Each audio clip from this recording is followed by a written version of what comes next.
Hi friends, welcome to Nandadeepa YouTube channel. ಬನ್ನಿ ಇವತ್ತಿನ recipe ಏನಂತ ನೋಡೋಣ. ನಾನು ಇಲ್ಲಿ ಗರಿಗರಿಯಾದ ಮೈಸೂರು ಬೋಂಡವನ್ನು ಮಾಡ್ತಾಯಿದ್ದೀನಿ. ಈವ್ನಿಂಗ್ ಸ್ನ್ಯಾಕ್ಸ್ ಅಥವಾ ಬೆಳಗಿನ ಬ್ರೇಕ್ಫಾಸ್ಟಿಗೆ ಸೂಪರಾಗಿರುತ್ತೆ.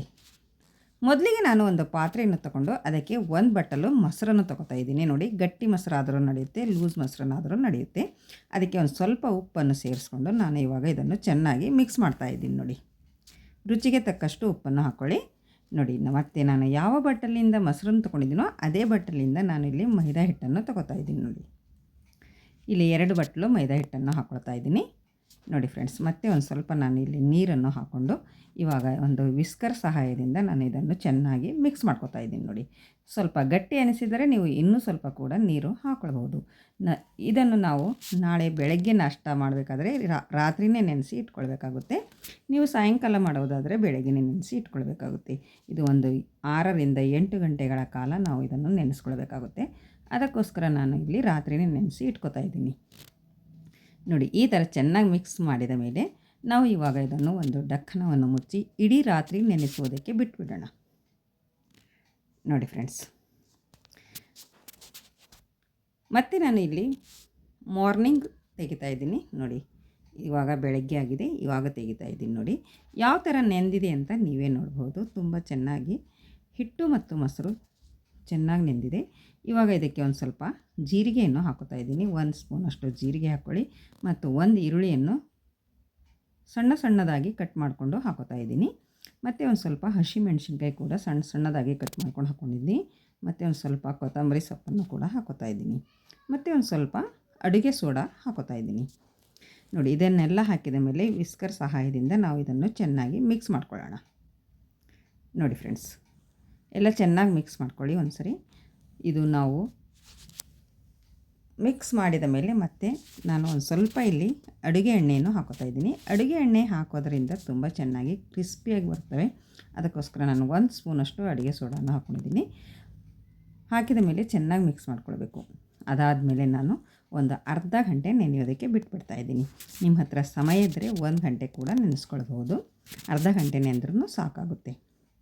ನೋಡಿ ಫ್ರೆಂಡ್ಸ್, ಇವಾಗ ಒಂದು ಅರ್ಧ ಗಂಟೆ ಆದಮೇಲೆ ತೆಗಿತಾ ಇದ್ದೀನಿ. ನೋಡಿ ಎಷ್ಟು ಚೆನ್ನಾಗಿ ನೆಂದಿದೆ ಅಂತ ನೋಡ್ಬೋದು. ಮತ್ತು ನಾನು ಕೈಯಿಂದ ಚೆನ್ನಾಗಿ ಈ ಥರ ಮಿಕ್ಸ್ ಮಾಡ್ತಾ ಇದ್ದೀನಿ. ನೋಡಿ, ಒಂದೇ ಡೈರೆಕ್ಷನಲ್ಲಿ ನಾವು ಈ ಥರ ಮಿಕ್ಸ್ ಮಾಡಿದರೆ ಹಿಟ್ಟು ಕೂಡ ಹುದುಗಿ ಬರುತ್ತೆ. ನಮ್ಮ ಮೈಸೂರು ಬೋಂಡ ಕೂಡ ತುಂಬ ಕ್ರಿಸ್ಪಿಯಾಗಿ ಬರುತ್ತವೆ. ನೋಡಿ, ಈ ಹದಕ್ಕೆ ಹಿಟ್ಟನ್ನು ನಾವು ರೆಡಿ ಮಾಡ್ಕೊಂಡು ಇಟ್ಕೊಳ್ಬೇಕಾಗುತ್ತೆ. ನೋಡಿ, ನೋಡ್ತಾ ಇದ್ದೀರಲ್ವ, ಈ ಥರ ಹಿಟ್ಟು ರೆಡಿ ಮಾಡಿಕೊಂಡು ಇಟ್ಕೊಳ್ಬೇಕು. ಮತ್ತು ನಾನು ಸ್ಟವ್ ಮೇಲೆ ಎಣ್ಣೆ ಕೂಡ ಕಾಯೋದಕ್ಕೆ ಇಟ್ಕೊಂಡಿದ್ದೀನಿ. ಎಣ್ಣೆ ಕೂಡ ಇವಾಗ ಚೆನ್ನಾಗಿ ಕಾಯ್ದಿದೆ. ಇವಾಗ ನಾವು ಮೀಡಿಯಮ್ ಫ್ಲೇಮ್ ಮಾಡಿಕೊಂಡು ಒಂದೊಂದಾಗಿ ಮೈಸೂರು ಬೋಂಡವನ್ನು ನಾವು ಇದರಲ್ಲಿ ಬಿಡೋಣ. ನೋಡಿ, ನನ್ನ ಯಾವ ಥರ ಹಾಕ್ತಾಯಿದ್ದೀನಂತ ನೀವು ನೋಡ್ಕೊಳ್ಬೋದು. ಈ ಹೆಬ್ಬರಳಿರುತ್ತಲ್ವ, ಅದರಲ್ಲಿ ಸೆಂಟ್ರದಿಂದ ನಾವು ಬೋಂಡವನ್ನು ಹಾಕ್ಕೊಳ್ಬೇಕು.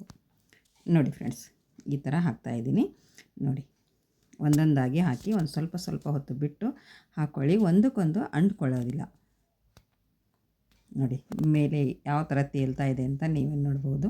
ತುಂಬ ಸೂಪರಾಗಿ ಬರ್ತವೆ. ಒಂದು ನಿಮಿಷ ಬಿಟ್ಟು ನಾವು ಈ ಸೈಡಲ್ಲೂ ಫ್ರೈ ಮಾಡ್ಕೊಳ್ಬೇಕಾಗುತ್ತೆ. ನೋಡಿ, ಸ್ವಲ್ಪ ಹೊಂಬಣ್ಣದ ಕಲರ್ ಬರೋವರೆಗೂ ನಾವು ಇದನ್ನು ಫ್ರೈ ಮಾಡ್ಕೊಳ್ಬೇಕು.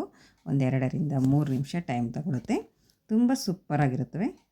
ನೋಡಿ, ನೀವು ಮನೆಯಲ್ಲಿ ಮಾಡಿಕೊಡಿ, ಎಲ್ಲರಿಗೂ ತುಂಬಾ ಇಷ್ಟವಾಗುತ್ತವೆ. ಎಲ್ಲರೂ ತುಂಬ ಇಷ್ಟಪಟ್ಟು ತಿಂತಾರೆ. ನೋಡಿ, ಆ ಕಲರ್ ಬಂದಿದೆ ಅಂತ ನೀವೇ ನೋಡ್ಬೋದು. ಇವಾಗಿದು ಮೈಸೂರು ಬೋಂಡ ರೆಡಿಯಾಗಿದೆ. ನಾವು ಇವಾಗ ತೆಗೆದಿಟ್ಕೊಳ್ಳೋಣ. ನೋಡಿ ಫ್ರೆಂಡ್ಸ್, ಒಂದು ಪ್ಲೇಟಿಗೆ ತೆಕ್ಕೋತಾ ಇದ್ದೀನಿ.